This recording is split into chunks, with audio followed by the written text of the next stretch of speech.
नमस्कार, राजधानी live bulletin में स्वागत है। मैं हूं आपके साथ हिमांशु अरोड़ा। बुलेटिन की शुरुआत करेंगे आज की खास खबर के साथ। कृषि कानूनों के विरोध में चल रहे किसान आंदोलन के चलते सरकार पंचायत चुनाव को कराने में कोई दिलचस्पी ही नहीं दिखा रही है। किसान आंदोलन को लेकर बढ़ रहे विरोध के चलते सरकार भी चुनाव से किनारा करती हुई दिखाई दे रही है। हालांकि आपको बता दें, पहले ये कहा जा रहा था कि हरियाणा में पंचायत चुनाव समय पर होंगे और हरियाणा सरकार ने इसकी तैयारी भी कर ली थी। लेकिन जो केंद्रीय कृषि कानूनों के खिलाफ चल रहे किसान आंदोलन को लेकर अटकलें लगाई जा रही थी कि पंचायत चुनाव समय पर नहीं होंगे, वो अब सच होती दिखाई दे रही हैं। हालांकि सरकार ने राज्य चुनाव आयोग को अपनी सिफारिश भेज दी है और इसकी पुष्टि पंचायत विभाग का कार्यभार देख रहे उप मुख्यमंत्री दुष्यंत चौटाला ने की थी। दुष्यंत चौटाला ने बताया था कि राज्य निर्वाचन आयोग को पंचायत चुनाव के लिए सिफारिश भेज दी गई है। नगर निगम चुनाव को सिंबल पर लड़ने के बाद बीजेपी जेजेपी गठबंधन राज्य में पंचायती चुनाव में जिला परिषद चेयरमैन का चुनाव सिंबल पर लड़ने पर विचार कर रहा है। हालांकि अंतिम फैसला चुनाव की घोषणा होने के बाद ही किया जाएगा।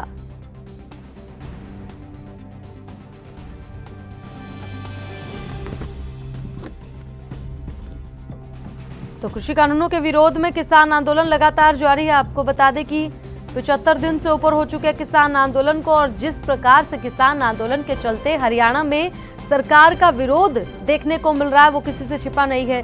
जिस प्रकार सीएम मनोहर लाल खट्टर का कार्यक्रम जो प्रस्तावित था वहां पर किसानों ने प्रदर्शन किया, और साथ ही स्थानीय नेताओं विधायकों पर जो दबाव किसानों की ओर से बनाया जा रहा है।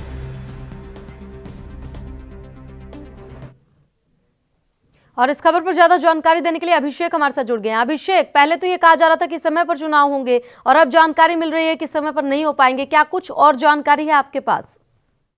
जी बिल्कुल, देखिए जिस तरह अभी किसी तरह की जो पंचायत चुनावों की जो सरकार की ओर से कोई इस तरह की आशंका या बयान जो अभी नहीं आया है कि जो 24 तारीख को जो पंचायतों का जो हरियाणा के प्रदेश के तमाम जो 6205 जो ग्राम पंचायतें और वहीं 142 जो ब्लॉक समितियों का जो कार्यकाल है वो 24 फरवरी को खत्म होने जा रहा है।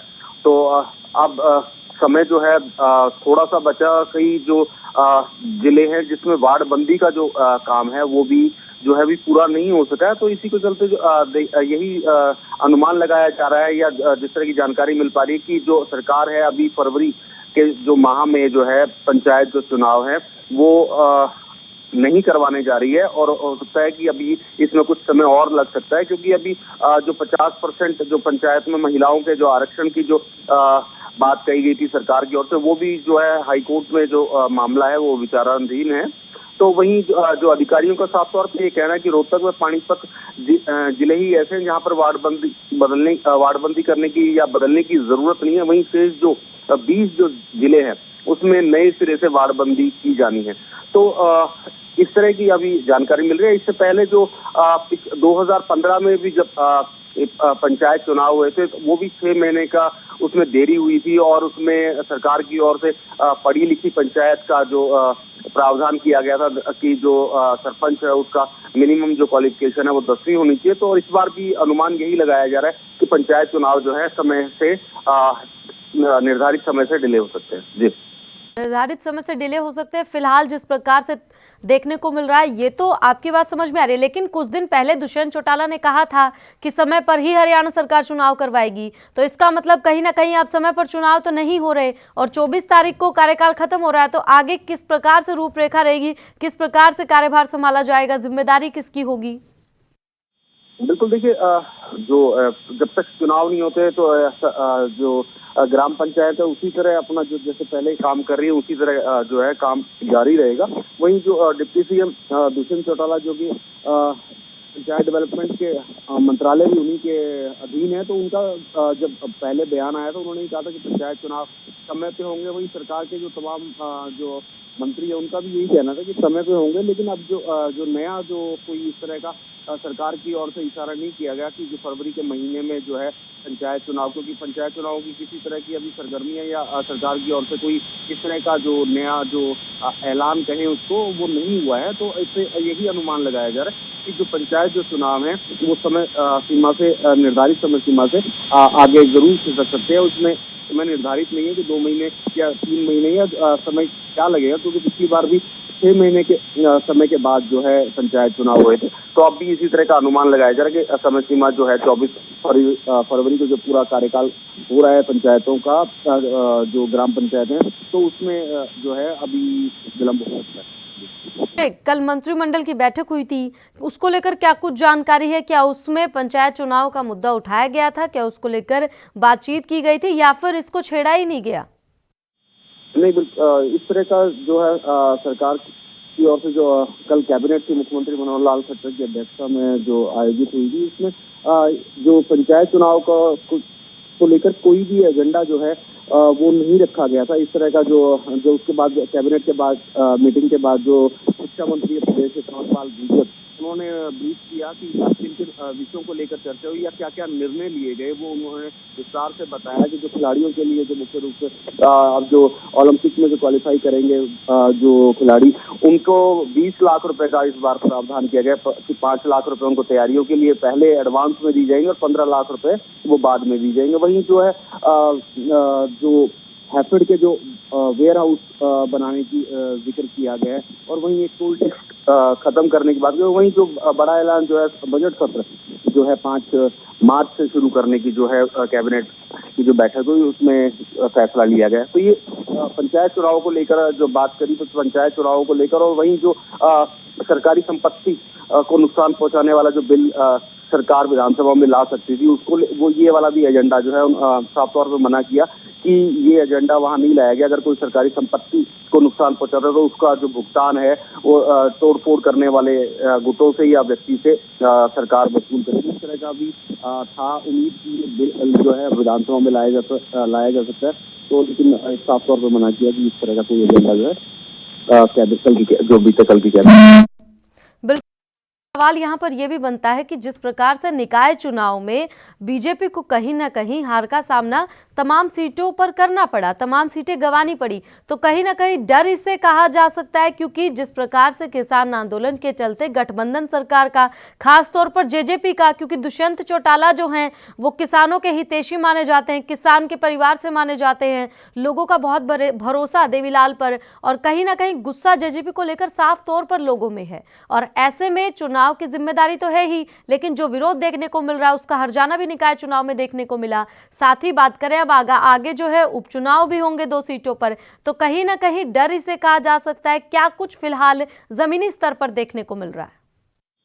जी बिल्कुल, देखिए जैसे प्रदेश में कहीं या देश में लंबे एक समय हो गया, लगभग 75 दिन के करीब हो चुके हैं किसान आंदोलन को चलते हुए, तो इसका अब जो है प्रभाव हरियाणा में भी दिखने लग पड़ा है। यहाँ पर किसान महापंचायतों की जा रही हैं, 3 किसान महापंचायत के करीब हो चुकी हैं और आगे के भी जो है किसान संगठनों द्वारा जो है इसी तरह की जो ग्राम पंचायतें हैं, जो किसान महापंचायतें हैं, वो उनका रोड मैप तैयार किया गया है। और जो अब किसान आंदोलन जो है हरियाणा में भी एक जन आंदोलन का रूप ले चुका है। और वहीं जो अब पंचायत चुनाव की जब बात आती है, तो पंचायत चुनाव जो है ग्रामीण इलाकों में जो इस समय किसान आंदोलन का प्रभाव ज्यादा देखा जा रहा है, तो हो सकता कहीं ना कहीं इसको भी एक बड़ा कारण माना जा सकता है कि जो सरकार है पंचायत चुनाव करवाने में थोड़ा सा विलंब कर सकती है, क्योंकि अभी किसान आंदोलन चल रहा है। और जो अगर जो पंचायत चुनाव अभी समय पर कराए जाते हैं, तो इसमें जरूर कहीं ना कहीं किसान आंदोलन का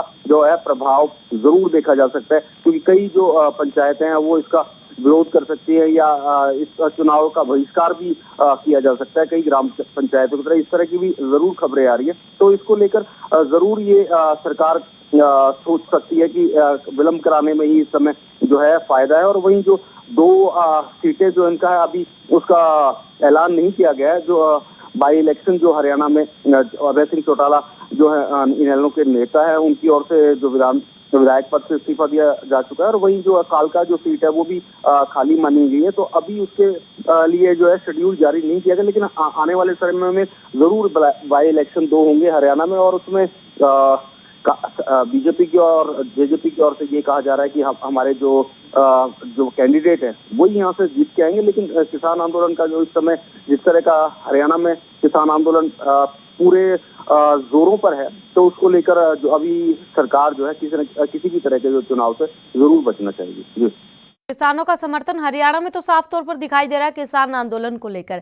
हालांकि पंजाब के किसानों का भी पूरा समर्थन दिखाई दे रहा है, लेकिन हरियाणा की बात करें, 3 महापंचायत हो चुकी है और तीनों महापंचायत की तस्वीरें हमने दिखाई, किस प्रकार से लोगों का हुजूम वहां पर उमड़ा है। राकेश टिकैत को पूरा समर्थन दिया जा रहा है। वहीं खाप की बात करें तो खापों का भी पूरा समर्थन किसान आंदोलन को दिया जा रहा है। तो ऐसे में चुनाव पर तो सवाल उठ रहे हैं। वहीं विपक्ष की बात करें तो पंचायत चुनाव में देरी को लेकर विपक्ष की क्या कुछ प्रतिक्रिया अभी तक आई है?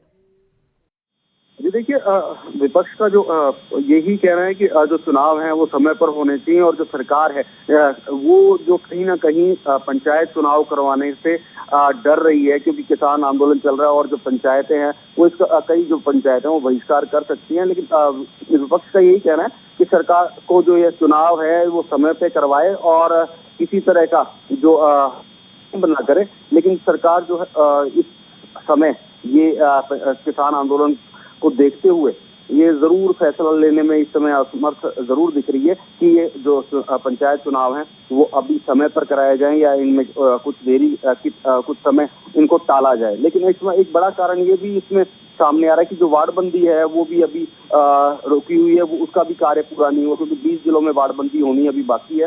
तो वो भी एक बड़ा कारण जो है इन पंचायत चुनावों को समय पर ना होना एक कारण माना जा रहा है। जी बहुत शुक्रिया अभी तक शिक्षक ज्यादा जानकारी देने के लिए। तो आपको बता दें कि 24 फरवरी को कार्यकाल खत्म हो रहा है, जिसके चलते अब आधर में लटक सकते हैं पंचायत चुनाव, क्योंकि किसान आंदोलन के चलते विरोध काफी देखने को मिल रहा है।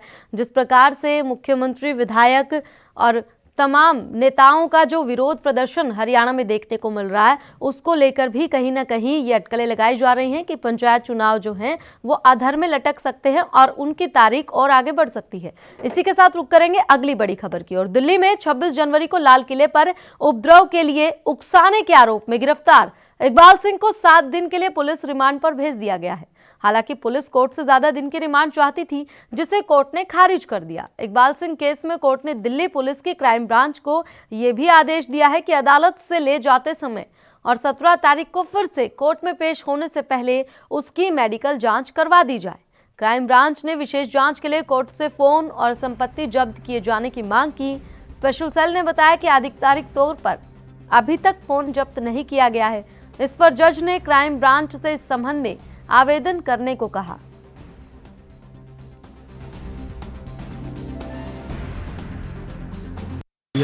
पुलिस वालों को धमकी भी दिया और काफ़ी भीड़ को इकट्ठा करके ले गया था, और जिससे वहाँ पर जो भी गतिविधियाँ हुई रेड फोर्ट के अंदर और झंडा फहराने के लिए की गई, उसमें ये इन्वॉल्व था। इसलिए इसको कल रात में होशियारपुर से अरेस्ट किया गया है 11:40 को। सर ये बताइए कि ये लाल किले में कैसे पहुंचा, क्या पूछताछ में बताओ, और ये करता क्या है? जैसे कि ये वैसे तो सिर्फ कथावाचक है, ये कथा कराता है गुरुद्वारे में घूमकर, या जो लोग बुलाते हैं। लेकिन ये पिछले नवंबर से कई बार ये सिंधु बॉर्डर पर आता रहा है और एक किसान के जो समूह चल रहा है, धरना प्रदर्शन चल रहा है, उसके समर्थन में, और ये वहाँ पर रहता था, वापस चला जाता था। ये फिर 22 जनवरी में 22 तारीख को यहाँ पर आया था और सिंधु बॉर्डर पर था, और फिर वहीं से ये रेड फोर्ट पर आया 26 तारीख। तो क्या ये बताया कि 22 तारीख को डेडिकेटेड 26 जनवरी की प्लानिंग या ऐसा कुछ? ऐसा इसके बारे में नहीं है, क्योंकि सारी एक भीड़ थी जो ट्रैक्टर रैलियाँ निकल रही थी, उसके साथ ही इसको आना था, उसके लिए आया था और उसी भीड़ में ही आया है। किसान आंदोलन के दौरान 26 तारीख को प्रस्तावित ट्रैक्टर परेड के दौरान जो लाल किले पर हिंसा हुई थी, उस हिंसा के तौर पर भीड़ को उकसाने के आरोप में इकबाल सिंह को भी गिरफ्तार कर लिया गया है। 50,000 का इनाम रखा गया था इकबाल सिंह के ऊपर। इससे पहले दीप सिद्धू को गिरफ्तार किया गया था, जिसको 7 दिन की पुलिस रिमांड पर लिया गया है, और अब इकबाल सिंह को भी 7 दिन की रिमांड पर लिया गया है। पूछताछ लगातार इनसे की जा रही है और तमाम बड़े खुलासे होने की उम्मीद भी जताई जा रही है कि आखिर दिल्ली हिंसा के पीछे मास्टरमाइंड कौन है, किसने देश के खिलाफ जो तस्वीरें आई शर्मनाक, वो किसकी साजिश थी। तो आपको बता दें इकबाल सिंह को गिरफ्तार कर लिया गया है, 7 दिन की पुलिस रिमांड पर भेज दिया है। हालांकि पुलिस जो है वो ज्यादा दिन की रिमांड चाहती थी, लेकिन कोर्ट ने फिलहाल 7 दिन की रिमांड दी है पूछताछ के लिए। साथ ही मेडिकल करवाने का भी आदेश दिया है। क्राइम ब्रांच ने विशेष जांच के लिए कोर्ट से फोन और संपत्ति जब्त किए जाने की भी मांग की। स्पेशल सेल ने बताया कि आधिकारिक तौर पर अभी तक फोन जब्त नहीं किए गए हैं। इस पर जज ने क्राइम ब्रांच से इस संबंध में आवेदन करने को कहा गया है। तो लगातार छानबीन जारी है। अब पुलिस दिल्ली हिंसा को लेकर एक्शन मोड में और लगातार एक के बाद एक गिरफ्तारी और अब राज खोलने की तैयारी में पुलिस की। आखिर दिल्ली हिंसा के पीछे कौन वो चेहरा है, कौन मास्टरमाइंड है और कौन कौन इसमें शामिल था। दीप सिद्धू जिस पर 1 लाख का इनाम था, इकबाल सिंह जिस पर 50,000 का इनाम था, दोनों को पुलिस ने गिरफ्तार कर लिया है। दोनों 7 दिन के रिमांड पर, जिनसे पूछताछ लगातार की जा रही है। दीप सिद्धू ने हालांकि आरंभिक शुरुआती जांच में 3 से 4 किसान नेताओं पर आरोप लगाए हैं कि उनके कहने पर उन्होंने भीड़ को उकसाया और लाल किले की ओर प्रस्थान किया। हालांकि नामों का खुलासा अभी तक नहीं किया गया है।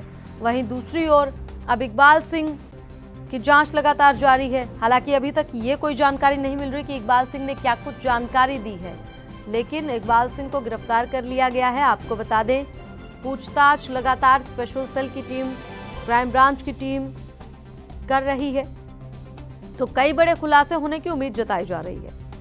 इकबाल सिंह फिलहाल 7 दिन के लिए पुलिस रिमांड पर, इसके साथ ही दीप सिद्धू भी पुलिस रिमांड पर। लाल किले पर उपद्रव के लिए उकसाने का आरोप दोनों पर लगा हुआ है। और इस खबर पर ज्यादा जानकारी देने के लिए राजीव हमारे साथ जुड़ गए। राजीव, आपसे जानना चाहेंगे, पहले दीप सिद्धू गिरफ्तार, अब इकबाल सिंह को गिरफ्तार कर लिया गया है, आगे क्या कुछ कार्रवाई पुलिस की ओर से की जा रही है, क्या कुछ अपडेट जानकारी है आपके पास? देखिए बिल्कुल भाई, जिस तरीके से बात करें दीप सिद्धू की तो या फिर इकबाल सिंह की, तो कहीं ना कहीं दिल्ली हिंसा के लिए दोनों ही जिम्मेदार थे। और उसी को लेकर दिल्ली पुलिस की स्पेशल सेल थे और जो उनके डीसीपी थे यानी कि संजीव यादव, उन्होंने कल स्पष्ट कर दिया कि हाँ, उन्होंने दीप सिद्धू को भी गिरफ्तार किया था और कहीं ना कहीं इकबाल सिंह को भी गिरफ्तार किया। मगर इकबाल सिंह के लिए यही जानकारी दी गई है कि वो एक सट्टेबाज था, यानी कि सट्टा चलाता था और कहीं ना कहीं पंजाब के लुधियाने का रहने वाला है और उसे होशियारपुर से गिरफ्तार किया गया है। मगर जिस तरीके से लगातार ये गुत्थी जो सुलझाने की कोशिश की जा रही थी और स्पेशल दिल्ली पुलिस की जो स्पेशल सेल थी उसको नियुक्त किया गया था इस गुत्थी को सुलझाने के लिए। मगर लगातार जिस तरीके से स्पेशल सेल की जो टीम है वो लगातार छापेमारी कर रही थी, क्योंकि जिस तरीके से दीप सिद्धू के ऊपर 1 लाख रुपए का इनाम रखा गया था और लगभग 15 दिन से वो फरार था और दिल्ली पुलिस के हाथ नहीं लग रहा था, तो कहीं ना कहीं दिक्कतें जरूर थी दिल्ली पुलिस की। मगर दिल्ली पुलिस की अब कह सकते हैं मुश्किलें कम होती नजर आ रही है, क्योंकि जिस तरीके से दीप सिद्धू उनके हाथ में आया, उसके बाद में इकबाल सिंह हाथ में आया, उसके बाद में और लोगों का बिल्कुल ट्रैक किया जा रहा है, उनको भी अरेस्टिंग करने की कोशिश की जा रही है। मगर लगातार जिस तरीके से स्थिति बनी हुई थी यानी कि वो साफ होती नजर आ रही है और कहीं ना कहीं इनसे भी पूछताछ की जा रही है, क्योंकि दीप सिद्धू से अभी 7 दिन का रिमांड कोर्ट से मिला हुआ है दीप सिद्धू के लिए और दीप सिद्धू से पूछताछ की जा रही है और लगातार कोशिश की जा रही है कि इसके साथ साथ इनके साथ जो भी रणनीति बनाने वाले लोग थे या फिर कोई बड़े नेता थे उनके नाम के भी खुलासे किए जाए। मगर जिस तरीके से इकबाल सिंह की बात करें तो इकबाल सिंह के लिए भी दिल्ली पुलिस के जो स्पेशल सेल के डीसीपी है संजीव यादव जी, उन्होंने स्पष्ट कर दिया कि इसको भी होशियारपुर से गिरफ्तार किया गया है और लगातार कोशिश की जा रही थी इसको ट्रैक करने की। और यहाँ तक कि जो इसकी रणनीति थी वो सिर्फ इतनी थी कि किसानों के प्रदर्शन के अंदर शामिल होता रहा था और कहीं ना कहीं ये सट्टेबाज जरूर बताया गया है। मगर इसी तरीके से इसकी कोई खास रणनीति नहीं थी इसके अंदर आने की। मगर जिस तरीके से फेसबुक द्वारा जो लाइव चला रहा था या फिर लोगों को उकसाने की कोशिश की गई थी वो जरूर की गई थी, मगर देखना होगा इसके द्वारा कितनी जानकारी जुटा पाती है दिल्ली पुलिस या फिर स्पेशल सेल। जी बिल्कुल, दीप सिद्धू की गिरफ्तारी के बाद जिस प्रकार से उन्होंने 3 से 4 लोगों के नाम का ऐलान, जो जानकारी मिली थी 3-4 किसान नेताओं का नाम वो ले रहे हैं, हालांकि अभी तक नामों का खुलासा नहीं हुआ है। उसके अलावा और क्या कुछ जानकारी पुलिस सेल की ओर से दी गई है कि दीप सिद्धू और क्या खुलासे कर रहा है? देखिए बिल्कुल भाई, जिस तरीके से बात करें दीप सिद्धू के लिए बिल्कुल जो संजीव यादव थे उनसे डीसीपी से उनसे बात की गई और उनसे पूछा भी गया क्या कि ये दीप सिद्धू ने अभी कुछ नामों का खुलासा किया है, क्योंकि जानकारी मिल पा रही है कि उसने कोई बड़े पॉलिटिकल नेताओं का नाम जरूर लिया, मगर दिल्ली पुलिस की स्पेशल सेल ने अभी उन नामों का खुलासा नहीं किया है और लगातार कोशिश की जा रही है। उन्होंने भी यही कहा कि अभी जांच की जा रही है, उनसे पूछताछ की जा रही है। जिस तरीके से दीप सिद्धू से पूछताछ पूरी होगी और 7 दिन का रिमांड पूरा होगा, उसके बाद वो कोर्ट में पेश करेंगे कि ये नाम उन्होंने घोषित बताए गए हैं और इनकी रणनीति ये थी, तो फिर उनसे भी पूछताछ की जाएगी। मगर अभी जिस तरीके की कार्रवाई की जा रही है, तो उससे साफ जाहिर होता है कि दिल्ली पुलिस एक्शन के मोड में नजर आ रही है और लगातार एक्शन करती नजर आ रही है। क्योंकि जिस तरीके से दीप सिद्धू दिल्ली पुलिस की पकड़ में आया, उसके बाद में कह सकते हैं इकबाल सिंह की जो गिरफ्त में आया और कहीं ना कहीं दीप सिद्धू के ऊपर 1 लाख रुपए का नाम रखा गया था, यहाँ तक कि इकबाल सिंह के ऊपर भी 50,000 रुपए का नाम रखा गया था, और भी जो अभी साथी हैं जो इकबाल सिंह के या फिर कहें दीप सिद्धू के, तो कहीं ना कहीं उनको भी अरेस्ट किया जाएगा। मगर जिस तरीके की रणनीति थी, क्योंकि इकबाल सिंह जो है वो भी कहीं ना कहीं पंजाब का ही रहने वाला था और लगभग उसे पंजाब से ही, होशियारपुर से ही गिरफ्तार किया गया। मगर जिस तरीके से लगातार कहीं ना कहीं गुत्थी सुलझाने की कोशिश की जा रही है, उससे साफ जारी होता है दिल्ली पुलिस एक्शन के मोड में है। और जिस तरीके से पूरी घटना को अंजाम दिया गया था, लाल किले के ऊपर झंडा फहराया गया था, यहाँ तक कि अंदर जाके पुलिस कर्मियों को मारने पीटने की जो आरोप लगाए गए हैं या फिर उनके साथ उकसाने की आरोप लगाए गए कि जनता को उकसाया गया था और दिल्ली पुलिस के ऊपर हमला किया गया था। मगर ये सारी घटना एक सोची समझी जरूर शादी थी, मगर देखना होगा दिल्ली पुलिस लगातार किस तरीके से खुलासा कर सकता है। मगर जिस तरीके से अभी भी जांच जुटाई जा रही है, यानी कि इकबाल सिंह से पूछताछ की जा रही है या फिर कह सकते हैं दीप सिद्धू से पूछताछ की जा रही है, उससे साफ जाहिर होता है कहीं ना कहीं कुछ रणनीति जरूर थी। मगर जिस तरीके से रणनीति का खुलासा किया जा रहा है, उससे दिल्ली पुलिस अभी स्पष्ट नहीं कर रही है, मगर लगातार कोशिश करती नजर आ रही है। और दीप सिद्धू के द्वारा या फिर इकबाल सिंह के द्वारा या फिर और गिरफ्तारी की जाएंगी स्पेशल सेल के द्वारा, मगर उसका भी खुलासा दिल्ली स्पेशल सेल समय समय पर करता रहेगा। जी बिल्कुल, दीप सिद्धू ने जिस प्रकार से लखा सिधाना का नाम लिया, तो हो सकता है अगली गिरफ्तारी उसी की हो।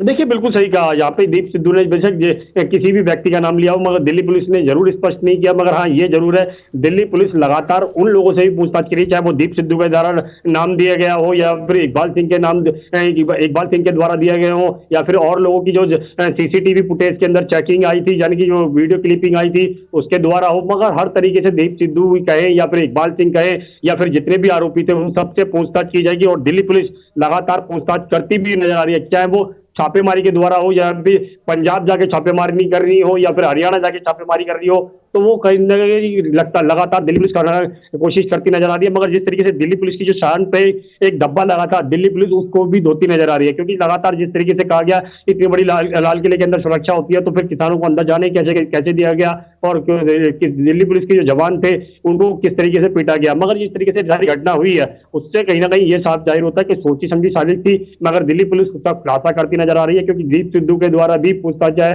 और इकबाल सिंह के द्वारा भी, मगर जिस तरीके से दीप सिद्धू नाम ले रहा है और लोगों का, तो कहीं ना कहीं साफ जाहिर है कि और बड़े नामों का भी खुलासा हो सकता है, मगर उनसे भी पूछताछ की जाएगी। देखना होगा दिल्ली पुलिस की जो स्पेशल सेल है वो कितनी बड़ी पूछताछ हासिल करती है या फिर कितने बड़े नामों का खुलासा करती है। जी बिल्कुल, पूछताछ की अगर बात करें तो कौन कौन सी टीम है इस वक्त और क्या पूछताछ का क्या कुछ इस दौरान रूपरेखा रहती है, कौन कौन से अधिकारी हैं जो पूछताछ कर रहे हैं? क्राइम ब्रांच की टीम पूछताछ कर रही है, स्पेशल सेल पूछताछ कर रही है, क्या कुछ एक उसको लेकर जानकारी मिल पा रही है?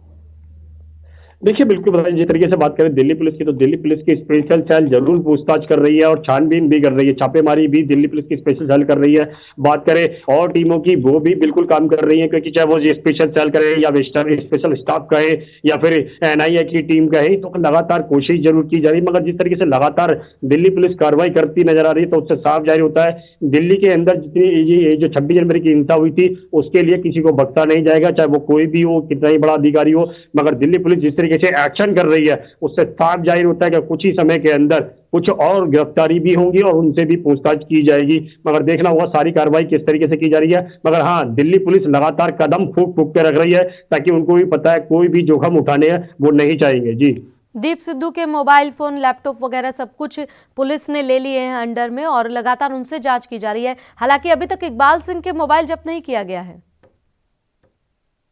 देखिए बिल्कुल जिस तरह की बात करें दीप सिद्धू के बिल्कुल मोबाइल फोन जब्त कर लिए गए, यहाँ तक कि जो उनकी सिमें थी, जो मोबाइल उसने तोड़े थे, वहां तक कि वो भी रिकवर कर लिए गए हैं और उनसे भी कहीं ना कहीं चेकिंग की जा रही है कि किस तरीके से इसने किस को व्यक्ति को कांटेक्ट किया था। मगर जिस तरीके से बात करें इकबाल सिंह की, तो इकबाल सिंह का मोबाइल अभी नहीं लिया गया है, पहले उससे पूछताछ की जा रही है, उसके बाद में ही उसका मोबाइल लिया जाएगा या फिर जहां से होशियारपुर से उसे अरेस्ट किया गया था उसके कॉन्टेक्ट में कितने लोग थे या उसकी मदद कौन कौन कर रहे थे, क्योंकि वो भी लगभग 15 दिन से फरार था और उसकी मदद के लिए कौन कौन शामिल था, तो वो भी कहीं ना कहीं उसके लिए भी पूछताछ की जा रही है।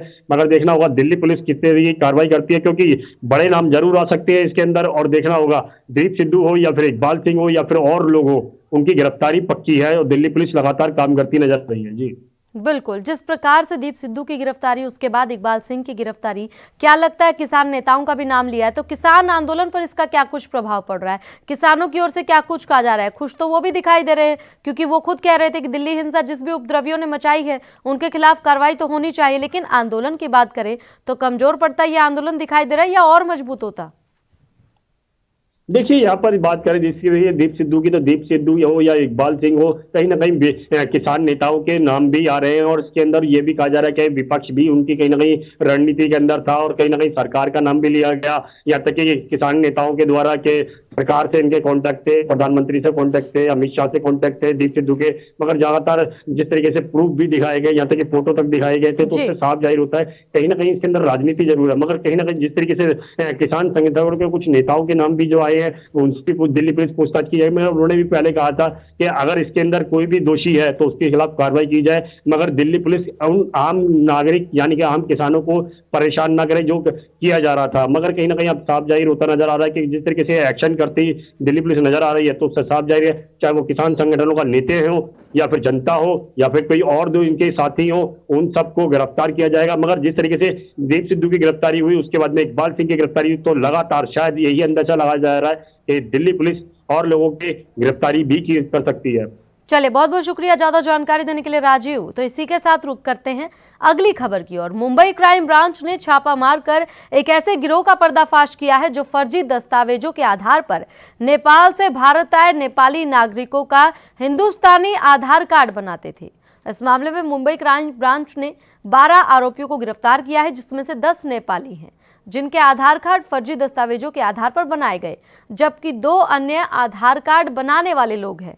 दरअसल मुंबई क्राइम ब्रांच की यूनिट 11 को सूत्रों से यह जानकारी मिली कि बोरीवली पश्चिम इलाके के चामुंडा सर्कल पर स्थित कैनरा बैंक में फर्जी दस्तावेजों के जरिए आधार कार्ड बनाए जा रहे हैं। इस जानकारी के मिलते ही क्राइम ब्रांच की टीम ने छापा मारा और आधार कार्ड काउंटर पर बैठे 2 आरोपियों विनोद चौहान और उमेश अरविंद चौधरी को गिरफ्तार कर लिया। गिरफ्तार आरोपियों ने पहले तो क्राइम ब्रांच की टीम को यहां वहां घुमाया, लेकिन जब कड़ाई से पूछताछ की गई तो आधार कार्ड गोरखधंधे का खुलासा हुआ। पूछताछ में आरोपियों ने खुलासा किया कि उन्होंने फर्जी तरीके से 10 ऐसे नेपाली नागरिकों का आधार कार्ड बनाया है जिनके पास एक भी दस्तावेज नहीं था। इसके लिए वो पहले फर्जी स्कूल लिविंग सर्टिफिकेट, मार्कशीट सहित तमाम फर्जी दस्तावेज बनाते हैं और उसी के जरिए फिर नेपाली नागरिकों के फर्जी आधार कार्ड। इसके एवज में उन्होंने इन नेपाली नागरिकों से 3500 से 8000 रुपए लिए। क्राइम ब्रांच के मुताबिक जो आरोपी फर्जी आधार कार्ड बनाते थे उनका रिक्रूटमेंट FIA टेक्नोलॉजीज के जरिए हुआ था और उन्होंने व्हाट्सएप पर एक वायरल मैसेज के जरिए इसके लिए अप्लाई किया था।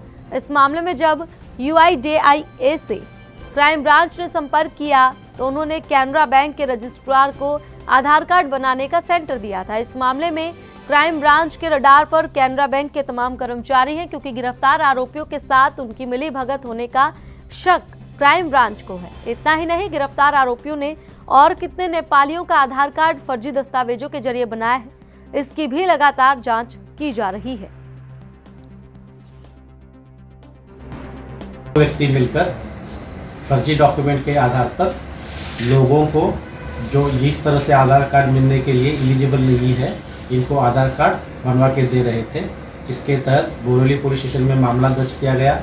मामले के इन्वेस्टिगेशन में यह बात सामने आई है कि यह 2 लोग अलग अलग डॉक्यूमेंट में फर्जी तरीके से नाम चेंज करके और अन्य चीज़ें चेंज करके उस तरह के नए डॉक्यूमेंट स्कैन करके बनाते थे, उस पर नाम चेंज करते थे और उसके आधार पे आधार सेंटर से जो कैनरा बैंक में स्थित है, जो कैनरा बैंक जिसमें रजिस्टर्ड है, वहाँ से आधार कार्ड बनाते थे।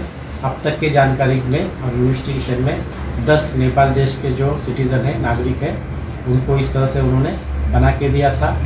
इस बारे में हमने 10 नेपाल नागरिक जो है उनको हिरासत में लेके उनके नेपाल के होने के बारे में जो भी दस्तावेज है उसको हासिल किया है। साथ में उन्होंने इस तरह से फर्जी तरीके से किसी भी डॉक्यूमेंट के बिना और किसी भी तरह से एलिजिबल ना होते हुए भी आधार कार्ड हस्तगत किए थे। वो भी आधार कार्ड प्राप्त किए थे, उसको भी हमने प्राप्त कर लिया है और उसके बाद में 10 नेपाल के नागरिक को हमने अरेस्ट किया है। इसके इन्वेस्टिगेशन में और इनके साथीदार कौन हैं और अन्य कितने लोगों से इन्होंने इस तरह से आधार कार्ड बनवाया है। इसके लिए unique identification authority of India UIDAI इनसे हम संपर्क में हैं और इनसे ये डेटा उपलब्ध करके हम आगे की। और इस खबर पर ज्यादा जानकारी देने के लिए सत्यप्रकाश हमारे साथ जुड़ गए हैं। सत्यप्रकाश, आपसे सबसे पहले पूरा मामला विस्तार से जानना चाहेंगे। देखिए हिमांशी, जिस तरह से मुंबई महाराष्ट्र में लगातार बांग्लादेशियों, नाइजीरियन और नेपालियों के घुसपैठ का मामला सामने आ रहा है, उसको लेकर मुंबई क्राइम ब्रांच लगातार सजग है और अलर्ट जारी किया है। इस दौरान Mumbai crime branch unit 11 Sunil Deshmane के नेतृत्व में एक सूचना मिली थी कि मुंबई के बोरीवली चामुंडा सर्कल के पास कैनरा बैंक की एक शाखा में अवैध तरीके से बिना किसी दस्तावेज के नेपालियों के आधार कार्ड बनाने के मामले आए थे। इसको लेकर सुनील माने ने एक टीम बनाई। टीम को जब कैनरा बैंक के उस दफ्तर में पहुंचे तो वहां तमाम चीजें ऐसी मिली जो संदिग्ध अवस्था में थी। ऐसे में तमाम दस्तावेजों को खंगालने के बाद आखिरकार कैनरा बैंक के 2 कर्मचारियों ने कबूला है कि यहाँ इस तरह से दस्तावेजों के बिना भी हम आधार कार्ड बनाते हैं। इस तमाम जांच में तमाम जानकारियां खुलकर सामने आई कि किस तरह से नेपाल से आए हुए तमाम नेपाल नागरिकों के हिंदुस्तानी आधार कार्ड बनाने का पूरा खुलासा हुआ है, जिसकी जांच क्राइम ब्रांच यूनिट 11 कर रही है। किस प्रकार से बनाते थे फर्जी आधार कार्ड? क्योंकि उसके लिए तमाम तरह के डॉक्यूमेंट्स लगते हैं, तो सभी चीजें फर्जी बनाई जाती थी पहले। देखिए, क्राइम ब्रांच द्वारा मिली जानकारी के अनुसार क्राइम ब्रांच ने UIDAI से संपर्क किया था कि क्या आपने कितने लोगों को आधार कार्ड बनाने का केंद्र दिया है, सेंटर दिया है। ऐसे में UDI ने ये साफ तौर पर कह दिया है कि कैनरा बैंक के रजिस्ट्रार को हमने सेंटर दिया है आधार कार्ड बनाने के लिए। अब ऐसे में उनके पास एक पावर रहती है कि आप किसी का भी आधार कार्ड दस्तावेजों के आधार पर बना सकते हैं। लेकिन जिस तरह से यहाँ ये देखा गया है कि पैसों के आधार पर बिना किसी दस्तावेज के बिना आधार कार्ड बनाया जा रहा है, तो वो भी हिंदुस्तानी, दूसरे राज्य के नागरिक को, दूसरे देश के नागरिक को मुंबई में, महाराष्ट्र में, हमारे भारत देश में इस तरह से आधार कार्ड बनाना बिना किसी दस्तावेज का, वो प्रावधान गलत है। उसको लेकर क्राइम ब्रांच ने दबिश डाली। दबिश में पता लगा है कि उनके पास वो सारे मशीनरी थी जिस तरह से आधार कार्ड बनाए जाते हैं, चाहे वो कंप्यूटर की बात करें, लैपटॉप की बात करें, या फिर उनके जो वेबसाइट है उसको भी इन लोगों ने अपने हाथ में लिया था केंद्र के द्वारा, केंद्रीय सेंटर के द्वारा। लेकिन जिस तरह से जानकारी मिल पा रही है कि 12 ऐसे लोगों को गिरफ्तार किया गया है जो अब तक गलत तरीके से, गलत दस्तावेजों के आधार पे 3000 से लेकर 8500, 8000 देकर दस्तावेज अपना आधार कार्ड बनवाया है जो हिंदुस्तानी है। फिलहाल 12 को गिरफ्तार किया गया, जिसमें से 10 नेपाली हैं। 2 जो है वो बनाते थे। उन 2 ने क्या सिर्फ इन 10 के बनाए हैं या और भी लोगों के बनाए हैं जिनके खुलासे हो सकते हैं? देखिए, हमारे आसपास भी कई ऐसे लोग रहते हैं जो इस तरह से आधार कार्ड बनवाते हैं। अभी हाल ही में जानकारी मिली थी कि कमलेश दुबे नाम का कोई शख्स है जो 500 से 1000 रुपए लेते हैं और कैनरा बैंक में अपने लोगों को लेके जाता है और बिना दस्तावेज के आधार पर भी आधार कार्ड बना दिया जाता है। तो ऐसे तमाम लोग हैं जो इस तरह की संलिप्तता पाई गई है। लेकिन ये भी जांच का विषय है कि और मुंबई में कितने लोग हैं इस तरह से जिनके आधार कार्ड बनाए गए। लेकिन जिस तरह से लगातार एक खुलासे हो रहा है कि बांग्लादेशियों की घुसपैठ मुंबई में है, नाइजीरियन की घुसपैठ मुंबई में है, नेपालियों की घुसपैठ मुंबई में, तो जाहिर तौर पर कहीं न कहीं इनके जो दस्तावेज होंगे या बनाए गए वो भी गलत ही होगा। तो कैनरा बैंक के रजिस्ट्रार के ऊपर क्या कुछ कार्रवाई की जा रही है? क्योंकि अभी भी उन्हीं का नाम सामने आया और आप बता रहे हैं पहले भी यही आरोप लग रहे हैं कि कैनरा बैंक में जाकर बन जाते हैं। देखिए Himanshi, crime branch DCP doctor Akbar Pathan साफ तौर में कह दिया है कि UDI से हमने संपर्क किया है और कैनरा बैंक के रजिस्ट्रार से भी हमने संपर्क किया है। उनसे पूछताछ की जाएगी कि और कितने आपके सेंटर है, कितनी और आपकी शाखाएं हैं जहां पे इस तरह के दस्तावेजों के बिना भी आधार कार्ड बनाए जा रहे थे। ऐसे में अब परत दर परत इन्वेस्टिगेशन होगा और ऐसे में तमाम खुलासे होने की संभावनाएं हैं। देखिए, सुरक्षा व्यवस्था पर तो सवाल उठ सकते हैं यहाँ पर। जिस हिसाब से बिना किसी डॉक्यूमेंट के आधार कार्ड बनाया जा रहा है और वो भी घुसपैठियों का, तो कोई भी आ सकता है, आतंकी गतिविधियां भी हो सकती है इस प्रकार से। तो भारत की सुरक्षा पर तो सवाल उठ रहे हैं इस वक्त। बिल्कुल जाहिर सी बात है हिमांशी, जिस तरह से चीजें सामने खुलकर आ रही है वो कहीं न कहीं चौंकाने वाला मामला है। जिस आधार को बनवाने के लिए सरकार ने महज 100 रुपए से भी कम कीमत रखी है, उस आधार को बनवाने के लिए लोग 3500 से लेकर 8000 रुपए देते हैं और बिना दस्तावेज के बना लेते थे। जाहिर तौर पर ये न कहीं उनके ऊपर देशद्रोह का मुकदमा दर्ज होना चाहिए जो इस तरह की संहिता पाए जाते हैं। अब ऐसे में जाहिर तौर पर देश की सुरक्षा को लेकर भी एक बड़ा सवाल खड़ा होता है कि ऐसे केंद्रों को आखिर क्यों दिया जाता है, ऐसे लोगों का आखिर क्यों सेंटर बना के दिया जाता है कि जो इस तरह से पैसों के दम पर जो है फर्जी आधार कार्ड बनाते हैं। बिल्कुल, यहाँ पर फर्जी दस्तावेजों के आधार पर आधार कार्ड बनवाने का जो ये सिलसिला है, ये सीधे डायरेक्ट आधार कार्ड के साथ ही कनेक्ट नहीं है। आधार कार्ड बनवाने के लिए आपको तमाम दस्तावेज देने पड़ते हैं। इसका मतलब कहीं ना कहीं पहले वो तमाम दस्तावेज नकली बनवाते होंगे। तो ये चैन कितनी लंबी हो सकती है, क्योंकि जिस यूनिवर्सिटी का सर्टिफिकेट लेंगे यानी कि वो भी मिली भगत से होगी, तो कितनी लंबी चैन इसमें हो सकती है जहां पर तमाम डॉक्यूमेंट से होते हुए मामला आधार कार्ड तक पहुंचता है। हिमांशु, देखिए क्राइम ब्रांच ने यह भी कहा है कि जिस तरह से आधार कार्ड बनवाने के लिए तमाम दस्तावेजों की जरूरत होती है, उन दस्तावेजों को भी ये लोगों ने फर्जी तरीके से बनाया है। यानी कि इलेक्ट्रिसिटी बिल की बात की जाए, राशन कार्ड की बात की जाए, मार्कशीट की बात किया जाए, जन्म पत्र की बात किया जाए, तमाम ऐसे दस्तावेज जो फर्जी तरीके से बनाया गया है। अब ऐसे में माना जा रहा है कि उन लोगों की भी जांच होगी जिन्होंने इन दस्तावेजों को बनाया है, उनकी भी जो है क्राइम ब्रांच जरूर पहल करने वाली है। बिल्कुल, जिस प्रकार से ये मामला है बड़ा ही संगीन है, क्योंकि यहाँ पर भारत की सुरक्षा पर भी सवाल उठ रहे हैं। हालांकि एक और तो सरकार सीएए लेकर आ रही है जिसमें इनके लिए प्रावधान बनाया गया, दूसरी ओर इस प्रकार से लापरवाही। तो इस प्रकार से सरकार को इस ओर तो ध्यान देने की जरूरत है। तो कितनी तत्परता के साथ पुलिस, हालांकि ये जो चैन है ये अभी से तो चल नहीं रहा होगा, क्या जानकारी मिल रही है कि कब से ये गोरख धंधा चल रहा था? मानसी, देखिए जब से आधार कार्ड आया है तब से ये गोरख धंधा चल रहा है। कभी पकड़े जाते हैं, कभी छूट जाते हैं। तो ऐसे में इस बार जो जानकारी मिली है वो काफी पुख्ता जानकारी है। हालांकि इतने बड़े बैंक की जो संलिप्तता पाया जाना एक बड़ा संदेह खड़ा करता है कि किस तरह से हुआ। ऐसे में तमाम जो सेंटर दिए गए हैं अब उसकी भी जांच होगी कि किस तरह से किसके आधार पे इतने जो है आधार कार्ड बनाए जाते हैं। अब सवाल एक खड़ा होता है कि अगर यूडीआई ने तमाम लोगों को केंद्र दिया है, सेंटर दिया है आधार कार्ड बनाने के लिए, तो क्या वो सही तरीके से जांच करने के बाद आधार कार्ड बनाते हैं या पैसों के दम पे इस तरह से आधार कार्ड बना दिए जाते हैं? बिल्कुल, सुरक्षा व्यवस्था तो यहाँ पर चरमराई ही हुई है। साथ में बात करें, जब मामला इतना गंभीर है क्योंकि पूरे देश से जुड़ा हुआ है, सुरक्षा व्यवस्था से जुड़ा हुआ है, अगर एक और सरकार जो है सीएए लेकर आ रही है ताकि घुसपैठियों पर रोक लगाई जा सके, दूसरी ओर इस प्रकार के मामले आ रहे हैं कि घुसपैठियों को लीगल तरीके से ही आधार कार्ड बनाकर दे दिया जा रहा है। और ये तब से शुरू है जब से आधार कार्ड बन रहे हैं। तो पुलिस कहीं ना कहीं लेट कार्रवाई कर रही है। अभी तक ये मामले जो है इस तरीके से लंबित, तो पुलिस को तो बहुत तत्परता से कार्रवाई करनी चाहिए थी। आप बता रहे हैं कि कुछ लोग पहले पकड़े भी गए, तो उन पर क्या कुछ कार्रवाई की गई है?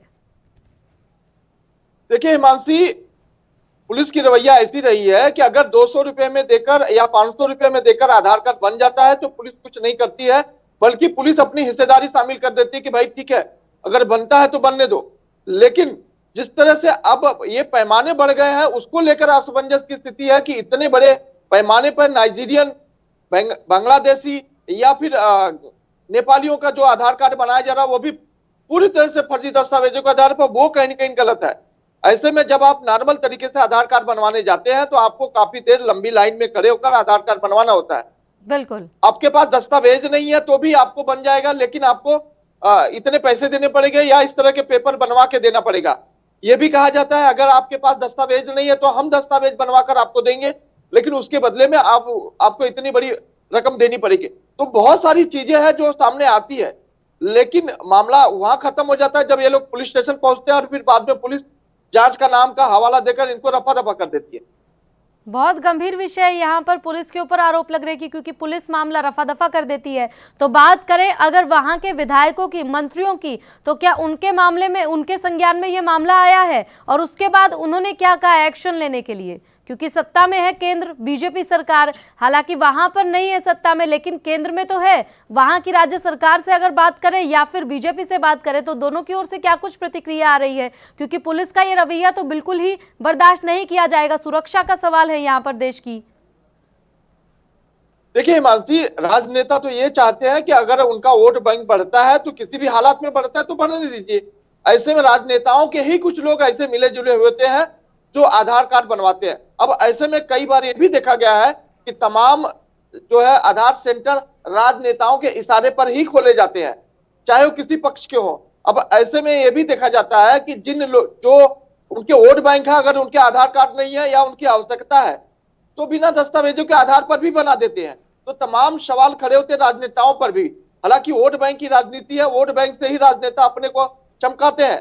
तो वो किसी भी हालात में जो है पुलिस स्टेशन को या क्राइम ब्रांच को इस तरह की जानकारी नहीं देंगे, क्योंकि उनका काम बनता है या उनके फिर वोट बैंक की बढ़ोतरी हो रही है।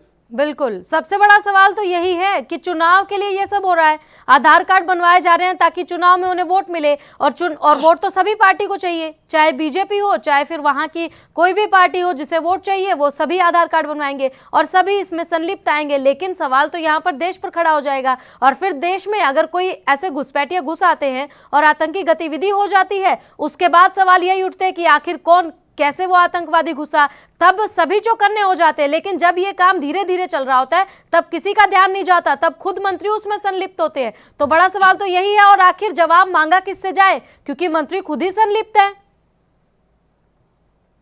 देखिए मानसी, हमारे देश की परंपरा ही रही है कि जब घटनाएं हो जाती है उसके बाद लोग चौकन्ना होते हैं, लेकिन कुछ दिन के बाद वो वापस घटनाएं फिर से होने लगती है, लोग भूल जाते हैं। तो जाहिर तौर पर आज जो है क्राइम ब्रांच ने उनको पकड़ा है, कार्रवाई कर रही है, लेकिन आप देखते रहिएगा कि आने वाले समय में भी इस तरह की चीजें चलती रहेंगी, क्योंकि पूरा मामला कहीं न कहीं बड़े पैमाने पे किया जाता है और बड़ी सहमति से किया जाता है। पैसे सबको कमाने हैं, चाहे उस तरीके से आए चाहे बेतरीके से आए, लेकिन पैसे कमाने हैं। इस तरह की जब लोगों की नियति रहेगी, इस तरह की जो रणनीति रहेगी, वो कहीं न कहीं पकड़े नहीं जाने वाली है। हालांकि आज क्राइम ब्रांच ने जरूर कार्रवाई की है, लेकिन एक देखिएगा आने वाले समय में लगातार इस तरह की चीजें होती है। हालांकि ये पूरा मामला अब सरकार को लेना चाहिए, सुरक्षा एजेंसियों को लेना चाहिए कि कैसे हो रहा है और क्यों हो रहा है। इस पे बड़े जी बिल्कुल, अब इस मामले में सुरक्षा एजेंसी को इंटरफेयर करना ही चाहिए, क्योंकि बात यहाँ पर सुरक्षा पे भी उठी है। बहला, और बहुत बहुत शुक्रिया ज्यादा जानकारी देने के लिए। तो बिल्कुल इस खबर पर अब सुरक्षा एजेंसियों को भी ध्यान देना चाहिए, क्योंकि बात यहाँ पर देश की सुरक्षा के साथ है। क्योंकि आतंकी गतिविधियां जो होती हैं उसके बाद तो कार्रवाई तुरंत प्रभाव से की जाती है, लेकिन जब ये छोटे स्तर पर हो रही है तो किसी का ध्यान नहीं जाता। और तमाम मंत्रियों के ऊपर भी इस प्रकार से आरोप लगते रहे हैं पहले भी कि वो ही इन मामलों में संलिप्त होते हैं। तो ऐसे में कार्रवाई करना तो बनता है। इसी के साथ रुक करेंगे अगली खबर की ओर। एक तरफ तो कांग्रेस नेता राहुल गांधी का दौरा 12 और 13 फरवरी को राजस्थान के श्रीगंगानगर और हनुमानगढ़ में है। एक विशाल किसान महासम्मेलन प्रस्तावित है, तो वहीं कांग्रेस के खेमे के अंदर चल रहे इस सियासी संग्राम में कांग्रेस पार्टी के पूर्व डिप्टी सीएम सचिन पायलट अपने समर्थक विधायकों के साथ राजस्थान के समस्त जिलों में महापंचायतों का आयोजन करते हुए अपना शक्ति प्रदर्शन दिखा रहे हैं। तो वहीं गहलोत सरकार को घेरने के लिए विपक्ष पूरी तरह से नजर आ रहा है, साफ तौर पर दिखाई दे रहा है। प्रदेशाध्यक्ष गोविंद सिंह डोटासर किसान महासम्मेलन की तैयारी में लगे हैं, तो वहीं राजस्थान की कांग्रेस सरकार को घेरने के लिए बीजेपी ने भी अपनी योजना बना रखी है। बीजेपी पार्टी कांग्रेस नेता राहुल गांधी के प्रस्तावित किसान महासम्मेलन को फेल करने के लिए अपने कार्यकर्ताओं को मैदान में उतारकर आमजन और किसानों से संपर्क लगातार किया जा रहा है। वहीं गहलोत सरकार किसान महासम्मेलन को सफल बनाने को लेकर 4 दिनों से जयपुर में हाई लेवल बैठकें कर रही है। वहीं पूर्व डिप्टी सीएम सचिन पायलट की बात करें तो वो किसान महासम्मेलन में अपने समर्थक विधायकों और हजारों की संख्या में किसानों के साथ इस आयोजित कार्यक्रम में अपनी उपस्थिति दर्ज करवाएंगे। इस किसान महासम्मेलन में एक साथ मुख्यमंत्री अशोक गहलोत और पूर्व डिप्टी सीएम सचिन पायलट एक साथ दिख सकते हैं। अब देखना यही होगा कि अगर ये दोनों एक साथ दिखते हैं किसान महासम्मेलन में, तो क्या इन दोनों दिग्गज नेताओं की आपसी दूरी कम होगी या फिर और अधिक बढ़ जाएगी।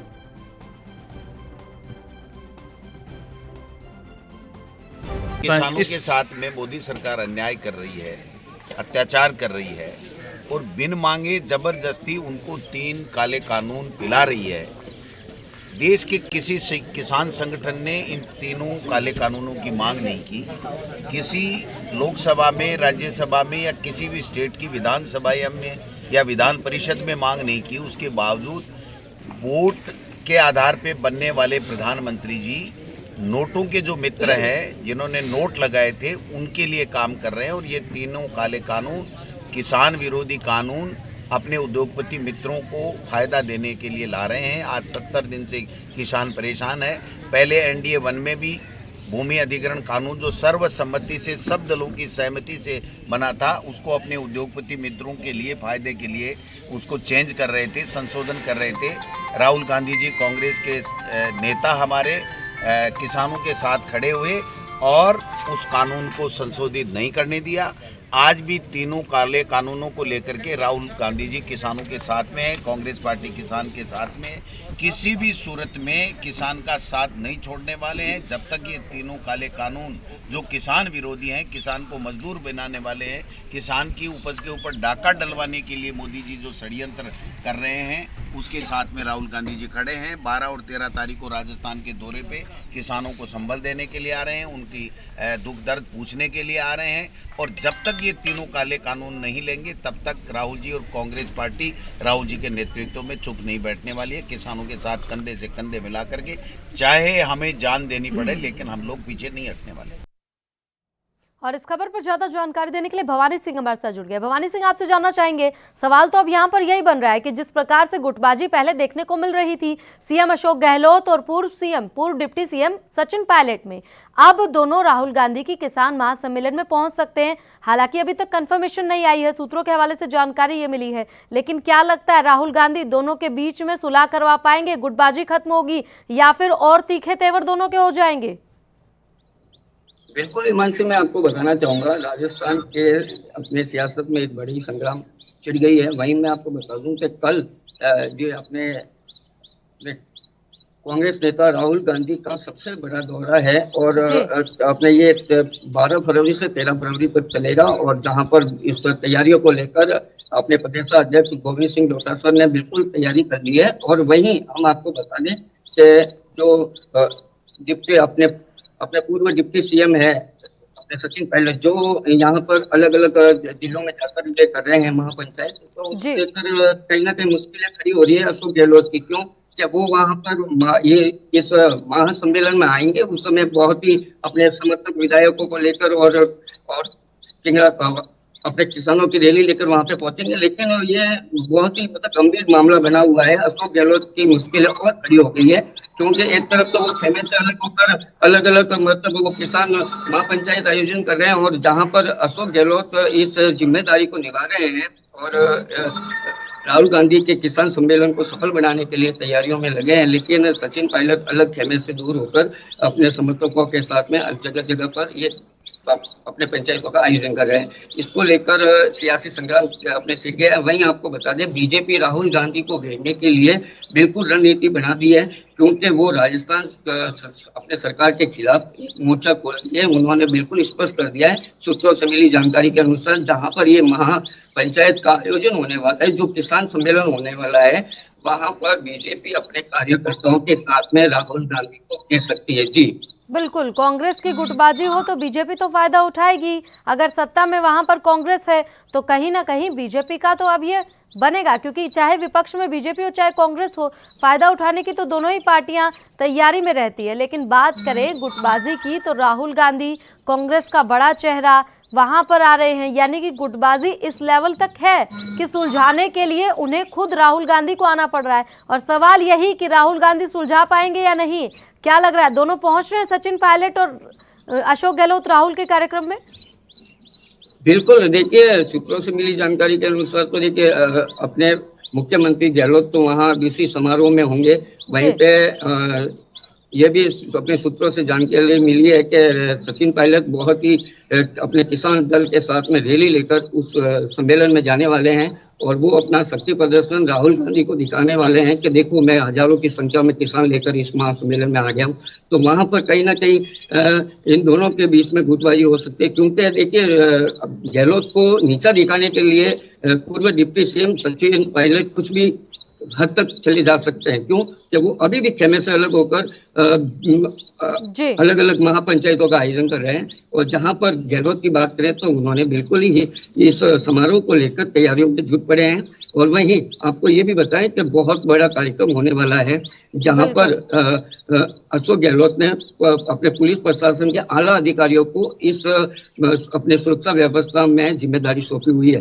अब देखना यह है कि जब ये सम्मेलन शुरू होगा उस समय पूर्व डिप्टी सीएम अपने सचिन पायलट हजारों से किसानों के साथ में पहुंचते हैं या नहीं, ये भी देखने की बात रहेगी। अगर पहुंचते हैं तो वहाँ अशोक गहलोत की मुश्किल और ज्यादा खड़ी हो जाएगी। जी बिल्कुल, राहुल गांधी का जो दौरा है काफी अहम माना जा रहा है, इसीलिए तो जयपुर में हाई लेवल बैठकों का दौर जारी है। क्या कुछ उन बैठकों में रणनीति बनाई जा रही है? देखिए, बैठकों की अपन बात करें तो इस सम्मेलन को सफल बनाने के लिए हाई लेवल की बैठक चल रही है और प्रदेश अध्यक्ष गोविंद सिंह डोटासरा को ये जिम्मेदारी सौंपी है। उन्होंने कल अंतिम रूप दे दिया अपनी तैयारियों को लेकर, और इसको लेकर जो समर्थक विधायक है और जो जिला अध्यक्ष है उनको भी कार्यभार सौंपा है कि आप अपने क्षेत्र से किसानों को लेकर आए इस सम्मेलन में, और जो किसानों के हित में जो बात होगी अपने ये किसान आंदोलन को लेकर केंद्र सरकार तक क्या बात पहुंचानी है, और ये तीनों कानून वापस ये केंद्र सरकार, ये मोदी सरकार वापस ले, उसको लेकर रणनीति तैयार होगी। और वहीं पे एक बड़ा मतलब अपने किसानों को संबोधित करेंगे राहुल गांधी, जो बिल्कुल ही मोदी सरकार को आड़े हाथ ले सकते हैं। अब सियासत संग्राम की बात करें तो अपने पूर्व डिप्टी सीएम वो अलग चल रहे हैं। अब देखना ये है कि वहां पर क्या एक साथ में दिखते हैं कि नहीं दिखते। ये क्या है कि बीजेपी इसका फायदा उठा रही है कि अगर दोनों अपने दिग्गज नेता गहलोत और सचिन पायलट दिखते हैं तो कहीं ना कहीं बीजेपी अपने फुट ट्रैक पर आ जाएगी, पीछे आ जाएगी। अगर नहीं दिखते तो इन दोनों की लड़ाई जो है ना वो आम जनता तक पहुंचाने के लिए अपने बीजेपी पीछे नहीं हटेगी। और बीजेपी ने स्पष्ट कह दिया है कि राजस्थान में क्राइम बढ़ा है, अपराध बढ़ा है, और इसको लेकर राहुल गांधी को घेरने वाले हैं। उस महासम्मेलन में, किसान महासम्मेलन में बीजेपी के दिग्गज नेता उनको ज्ञापन देंगे और वहां पर राहुल गांधी को घेर सकते हैं कि आपके यहाँ पे राजस्थान की गवर्नमेंट सरकार, जो कांग्रेस सरकार है, वो ये अपराध और ये जो भी अपने बलात्कार जितने भी क्राइम बढ़े हैं राजस्थान में कम करने में गहलोत सरकार नाकाम साबित रही है। इसको लेकर राहुल गांधी को घेर सकते हैं। जी ठीक है, बहुत बहुत शुक्रिया भवानी सिंह ज्यादा जानकारी देने के लिए। तो अब सचिन पायलट और अशोक गहलोत एक साथ एक मंच पर आए तो भी अशोक गहलोत सरकार की मुश्किलें बढ़ेंगी, और अगर नहीं आए तो गुटबाजी जो है वो जनता तक पहुंच जाएगी। तो मुश्किलें कहीं ना कहीं राजस्थान में अब कांग्रेस के लिए बढ़ती नजर आ रही हैं। इसी के साथ रुक करते हैं अगली खबर की ओर। बस्तर में राज्यपाल अनुसुईया उइके 2 दिवसीय बस्तर प्रवास पर बुधवार को पहुंची। राज्यपाल सुश्री अनुसुईया उइके 10 और 11 फरवरी को जगदलपुर प्रवास पर रहेंगी। बस्तर पहुंचकर गोल बाजार स्थित जयस्तंभ और गीदम मार्ग में स्थित गुंडाधुर उद्यान में श्रद्धा सुमन उन्होंने अर्पित किए। इसके पश्चात इंदिरा प्रियदर्शनी स्टेडियम में आयोजित भूमकाल स्मृति दिवस समारोह में राज्यपाल शामिल हुई। समारोह में उद्बोधन के दौरान राज्यपाल अनुसुईया उइके ने कहा कि आदिवासियों की जमीन सरकार लेने से पहले 5वीं अनुसूचित नियम का पालन करे। बिना राज्यपाल के अनुमोदन के बगैर ली गई जमीन पर कोई काम नहीं होगा, चाहे कोई भी उद्योग हो या फिर कोई भी निजी काम। महामहिम राज्यपाल अनुसुईया उइके ने कहा कि जो संविधान में आदिवासियों को अधिकार दिए गए हैं वो उन्हें मिलने चाहिए। जल, जंगल और जमीन को बचाने के लिए जो आदिवासियों ने जंग छेड़ी थी, गुंडाधुर के इस आंदोलन को राष्ट्रीय स्तर पर पहचान मिली है। शहीद गुंडाधुर की प्रेरणा आदिवासियों के लिए बल देने का काम करती है, और कहा कि समाज के अंदर कुछ ऐसे तत्व हैं जो हमारे भाई बहनों को प्रलोभन देकर धर्मांतरण किया जा रहा है और जबरन आदिवासी बहनों के साथ अन्याय कर उनकी जमीन को छीनने का काम कर रही है। उस पर राज्य सरकार चिंता करे।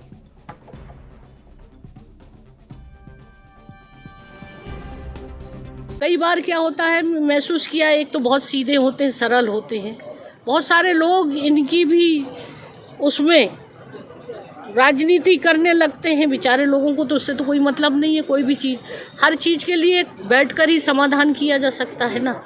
तो इनका उपयोग ना करें दूसरे लोग, ये भी इस चीज़ में भी उनको जागरूक करने का मैं प्रयास करूँगी। जो चीज़ अगर उनके अहित तो करेगा, कोई भी ऐसी चीज़ें आएगी जो पूरे क्षेत्र के लिए या उनके लिए, तो उन सारी चीज़ों को भी मेरा देखना ज़रूरी है कि ये सही है गलत है। अगर सही है तो हमारा सबका कर्तव्य होगा कि हम उनको समाधान करके और उस चीज़ को सुलझाएं। 2 दिवसीय ये दौरा जगदलपुर प्रवास का राज्यपाल सुश्री अनुसुईया पहुंची, जिस दौरान उन्होंने साफ कहा कि आदिवासियों के हक का ख्याल रखा जाएगा और वो ये सुनिश्चित करेंगी कि आदिवासियों को उनके पूरे अधिकार मिले। जल, जंगल और जमीन को बचाने के लिए जो आदिवासियों ने जंग छेड़ी थी, गुंडाधुर के इस आंदोलन को राष्ट्रीय स्तर पर भी पहचान मिली है। शहीद गुंडाधुर की प्रेरणा आदिवासियों के लिए बल देने का काम करती है। साथ ही कहा कि समाज के अंदर कुछ ऐसे तत्व हैं जो भाई बहनों को हमारे प्रलोभन देकर धर्मांतरण करते हैं, जबरन आदिवासी बहनों के साथ अन्याय कर उनकी जमीन को छीनने का काम करते हैं। सरकार को उन पर चिंता करनी चाहिए। और इस खबर पर ज्यादा जानकारी देने के लिए एसडी राज हमारे साथ जुड़ गए हैं। एसडी राज, आपसे जानना चाहेंगे कि राज्यपाल 2 दिवसीय दौरे पर हैं, आज क्या कुछ उनका कार्यक्रम रहने वाला है? जी, मैं आपको बताना चाहूंगा कि कल जैसे कि राज्यपाल जी 2 दिन के दौरे पे बस्तर पे हैं और कल जब यहाँ पे बस्तर पहुंचे तो बस्तर में बहुत अच्छे धूम धड़ाके के साथ उनका स्वागत हुआ।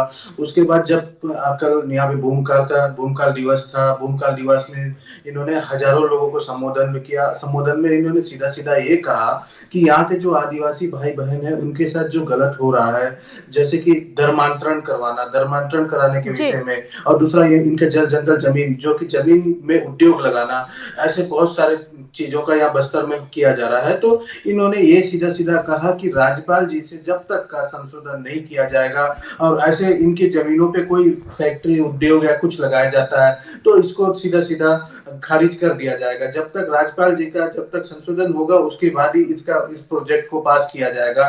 और दूसरा चीज मैं आपको ये भी बताना चाहूंगा कि जैसे कि यहाँ पे पहुंचे और पहुंचने के बाद जिस तरीके से उन्होंने भीड़ का आह्वान किया, भीड़ को देखा, भीड़ देखने के बाद बहुत खुश हुए और बोल रहे कि यहाँ की आदिवासी भाइयों का एक साथ मिलनसार और भाईचारा देखकर उन्होंने बहुत खुश हुआ और ये भी संबोधन कहा कि अगर इस बार यहाँ के बस्तर के आदिवासियों के लिए मैं राज्य में बात रखूंगी और यहाँ के जो परेशानी है जैसे नक्सल गतिविधियां है सबके बारे में मैं राज्य में जाके इस विषय में इसके कुछ ना कुछ रास्ता जरूर निकालेंगे। जी बिल्कुल, बहुत बहुत शुक्रिया ज्यादा जानकारी देने के लिए।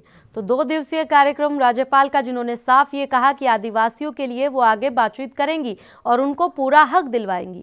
फिलहाल राजधानी लाइव स्पेशल बुलेटिन में इतना ही। आप देखते रहें ANB न्यूज। नमस्कार।